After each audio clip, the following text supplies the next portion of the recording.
السلام عليكم. راح تشوفوا الآن يا إخواني مقطع من أعجب ما يكون. هذا السمك ذكر ويريد اجتذاب الأنثى. طيب كيف يجتذبها؟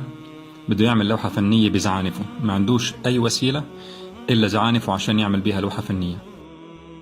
عمال بيحسب المسافات المناسبة وبيحفر في المكان المناسب، ولازم يبقى يشتغل بهذه الطريقة 24 ساعة بلا كلل ولا ملل، ممكن يتوقف شيء بسيط.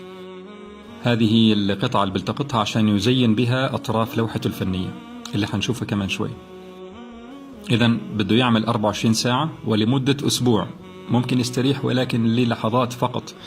لماذا؟ لأنه إذا كان استراح فترة طويلة ممكن الأمواج تأتي وتخرب لوحته الفنية، وبالتالي ما تجيش الأنثى. هذه هي اللوحة الفنية، هذا جزء منها. تبارك الله أحسن الخالقين. وهذه صورة أكبر للوحة الفنية المكتملة تقريبا، عمال بيضيف عليها صاحبنا اللمسات الأخيرة. اللمسات الأخيرة. ربنا الذي أعطى كل شيء خلقه ثم هدى، سبحان الله العظيم. شوفوا ما أجمل هذه اللوحة من هذا الفنان الصغير.